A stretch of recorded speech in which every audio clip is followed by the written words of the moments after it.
By now, I should have assumed this movie would be incredible, but being more of an action or even horror fan, I just wasn't interested in it. It was going viral with just how apparently amazing it was, but the same kind of thing happened with Godzilla Minus One and Dune Part 2, and while for me those did live up to the hype, this couldn't possibly be as good as those, right? Flash forward to me finally watching the movie, and I want to show you a live reaction of me watching it. Oh my god. I get it.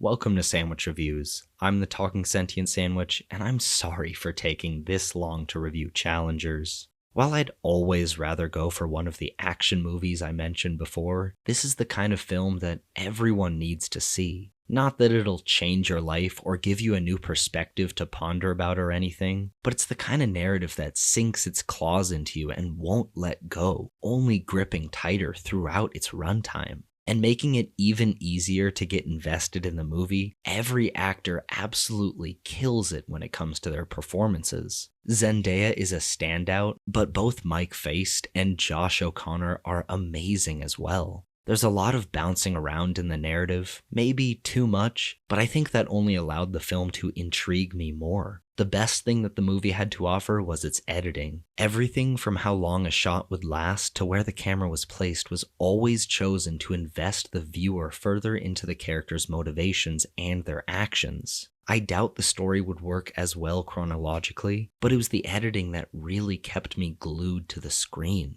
Because the movie is entertaining in the same way that The Social Network is. If you haven't seen that, first of all, what are you doing? Go watch The Social Network. But if you have seen it, you'll notice Challengers is very similar in its structure, almost like the filmmakers of Challengers took inspiration from Fincher and Sorkin. I'll talk more about it in the spoiler section, but the entire structure of the movie revolves around showing one thing, cutting back and forth between that and other events that directly affect that one sequence. Not to discount anything else that happened in the movie, but that one sequence was the real reason why I needed to talk about it. Past that, there's also an element in the themes of finding the one thing that you're good at and keeping that despite everything in your life telling you that you need to do something else. But I feel the themes were more focused on wanting to depict how much these two dudes wanted to do the horizontal monster mash, but that might have been just me. So if you're interested in intriguing stories that won't let you think about anything else for the foreseeable future, check out Challengers, because I can guarantee you'll get invested.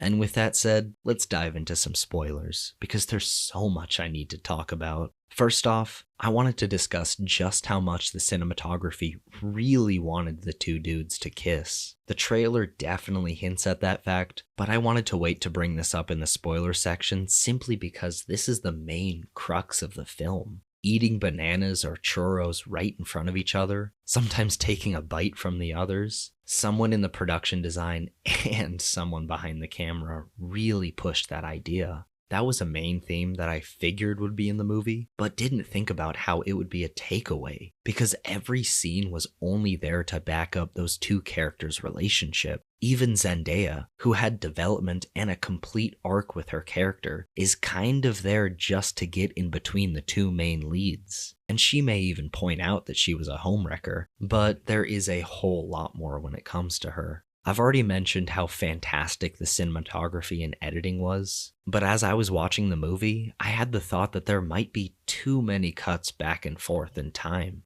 We would see the current day tennis match for a second, then immediately cut to another flashback, and I couldn't tell you how many times that happened in the movie. Of course, that's there to add tension and ramp it up every time we go back, but at times it was so quick it just made me question why we saw that short sequence in the first place. But putting it in terms an action nerd like myself would understand, just in case not everyone is up to speed, think of the highway scene in the first Deadpool movie. Sure, the film could have just showed that scene once and been done with it, but by showing a small amount, then cutting away, the viewer desperately wants to go back and see more. And in the last 30 minutes of Challengers, the rate at which we jumped back from scene to scene sped up until we didn't spend longer than a minute or two anywhere. And each time we cut back, it was with more information than the last, giving the movie infinitely more intrigue than it would otherwise. And because of that, despite believing that this movie wouldn't entertain me, I ended up having a blast.